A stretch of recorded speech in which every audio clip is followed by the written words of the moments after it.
Le Little Body Kit de Andy Cutter inclut les bras d'extension et les accessoires pour le montage, 2 barres avec une manivelle, des cliquets et les roulements, et 2 leaders et leur velcro. Les caractéristiques du Little Body: il est parfait pour matelassser des projets de 120 cm largeur maximum. Combiné avec le cadre Andy Cutter Littlefoot, créez un système de 4 barres pour avoir un espace de matelassage parfaitement plat et tendu pour réaliser des points parfaits. Les barres sont du même diamètre que les barres du Andy Cutter Littlefoot, vous permettant d'utiliser vos pinces Easy Grasp et Super Clamp avec les nouvelles barres aussi. Bonjour, je suis Kim Morin, éducatrice pour Andy Cutter France. Aujourd'hui, je vais vous présenter le Little Body Kit. C'est un kit qu'on peut rajouter au Littlefoot, qui est le cadre qui vient avec le Simply 16. Et donc, ça permet d'attacher le dos aux barres ici. Donc, on attache le dos à cette barre-là et à ce barre-là. Et après, on peut rouler comme on veut, va et venir, comme sur les grandes machines, sur les grands cadres. Donc, c'est un kit qui est super intéressant et je vais vous montrer comment on installe un patch sur le Little Body. On installe les leaders et on les installe pour que les 2 barres, les leaders passent vers l'arrière. Donc, on trouve le milieu que j'ai marqué là et ici et on scotche avec du velcro. Voilà, on le scotche, on trouve le milieu du bar et on les scotche en tombant vers l'arrière sur les 2. Donc, on met le milieu, on trouve le milieu ici, au milieu du bar, et ça va vers l'arrière. Première chose, on prend notre dos, on place au-dessus du bar, et on met l'endroit vers le bas et l'envers vers le haut. On trouve le milieu de notre dos. On le marque avec une aiguille. Voilà. Il est là. OK. Et donc là, je vais prendre le leader du bas. Je le prends et je le place sur le bas ici du Littlefoot.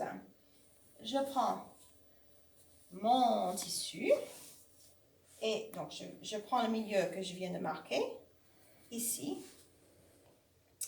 Et je vais placer, si vous voulez venir par ici, je vais placer donc l'aiguille ici, côté leader. Et puis, donc là, je vais rajouter les aiguilles. Et vous n'avez pas besoin de regarder tous les aiguilles, mais on va le placer tête à la queue leu. Donc, je place la prochaine. Après, je vais finir de mettre tous les aiguilles et je reviens vers vous. Donc, j'ai fini de mettre les épingles sur le leader du devant. Et vous remarquez que le dernier épingle, je fais des petites, je prends des petits morceaux exprès parce qu'il y a beaucoup plus de tension qui arrive sur les bords du dos que sur le reste. Donc, vous voyez bien, c'est tête à la queue leu, tout au long. Et là encore, sur ce bout, j'ai fait 2 petits bites. Prochaine étape, c'est on prend le tissu et on le tient bien dans le dos et on roule. Donc, on place le tissu pour il s'enroule très facilement. Voilà. Donc là, maintenant, je vais enclencher le cliquet ici. Parce que quand on tourne les barres, il faut toujours avoir le cliquet enclenché. Et je vais juste tourner et je veux juste, si vous voyez bien le tissu, je veux juste qu'il arrive droit sur ma barre. Voilà. Je vais le tourner, que ça enroule à peu près droit. Et je vais faire ça jusqu'à que j'arrive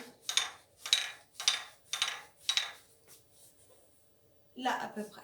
Donc, il est toujours sur mon bar, etc. Voilà. OK? S'il y a des plis sur votre tissu. Vous pouvez utiliser juste un bouteille avec, pour donner un peu de vaporiser. Donc, vous pouvez vaporiser un petit peu pendant que vous roulez. Et l'autre chose que je voulais vous dire, c'est qu'il y a cette poignée qui est, on peut rajouter un deuxième poignet ici. Et c'est assez sympa d'avoir le deuxième poignet parce que vous n'avez pas besoin de rouler avec vos mains. Voilà. Donc, je pose ça. Vous pouvez aussi utiliser un produit qui s'appelle Mary Ellen's Best Press si vous ne voulez pas utiliser de l'eau. Mais vous pouvez juste vaporiser et ça va enlever au fur et à mesure les plis du tissu. La prochaine étape, c'est de prendre le leader de derrière, vous le placez sous le bas du little body et vous le ramenez comme ça sur le dos. Comme ça, parce qu'en fait, il faut que le leader passe en dessous de ce bar-là pour que le tissu est plat quand il vient sur ce bar-là. Donc, je prends mon leader, il est en dessous du bar ici. Je prends le milieu de mon patch que j'ai trouvé tout à l'heure. Et là, cette fois-ci, on va mettre l'épingle du côté du dos. Voilà. Donc là, je vais mettre tous les épingles et je reviens vers vous. Vous pouvez voir que j'ai mis tous les épingles avec les petites j'ai attrapé avec des petits morceaux là. Et puis, j'ai mis les épingles tête à queue leu ici. Voilà. Donc, maintenant, prochaine étape, c'est il faut aplatir le dos. Donc là, encore, comme je vais tourner le bas, j'enclenche le cliquet. Et vous voyez, voilà. J'ai mon patch qui est bien plat, etc. Donc, il est installé comme il faut. Voilà.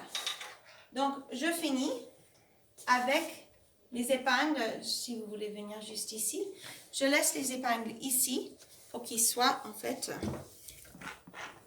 sur le derrière du bar, pas en dessous parce que les épingles, les boutons des épingles, ils vont me gêner. Et je laisse là. Et voilà. Donc, le dos, il est installé. J'ai installé 2 cliquets et c'est bon. Maintenant, prochaine étape, c'est je prends le molleton, je le place. Donc, le molleton et le dos vont être libres. Je vais ajuster ce qu'on appelle en anglais to float le patch. Donc, on met le molleton ici. Et donc, j'enlève le channel lock. Donc là, je fais une ligne. Je ne vais pas le faire aujourd'hui, mais je mets une ligne. Donc là, je mets mon channel lock si je veux. Et je fais une ligne de plomb tout en haut de celle-ci. Après que j'ai fait ma ligne de plomb, je viens avec le tissu de mon patch que je vais flotter ici et je le place sur la ligne de plomb qui est juste là. Voilà. Et puis, donc, je vais prendre les épingles. Ils sont les épingles, voilà. Et je vais épingler mon top. Donc, selon la ligne qui est juste là, j'épingle un petit peu loin de la bordure. J'en mets quelques-unes. Donc, pour que le patch ne bouge pas, il reste bien sur la ligne que je viens de faire, la ligne de plomb, qui est bien équerre au bar, etc. Voilà. Oups. Voilà, donc je fais ma ligne de plomb. Donc là, maintenant, je vais quitter ici, à un quart d'inch, un peu moins de 6 mm, tout au long. Donc, soit je peux faire un ligne droite. Donc, je mets mon ligne comme ça. Et après, donc j'enlève les aiguilles parce qu'il est attaché. Et je bâtis aussi ici, sur les 2 côtés. Et comme ça, mon patch, il est bien stable, il ne bouge pas. Au fur et à mesure que j'avance, je déclique le cliquet là, j'avance le patch, je bâtis jusqu'en bas. Et puis, après, bah, je peux quitter au fur et à mesure. Et puis, le patch, il est bon. Voilà.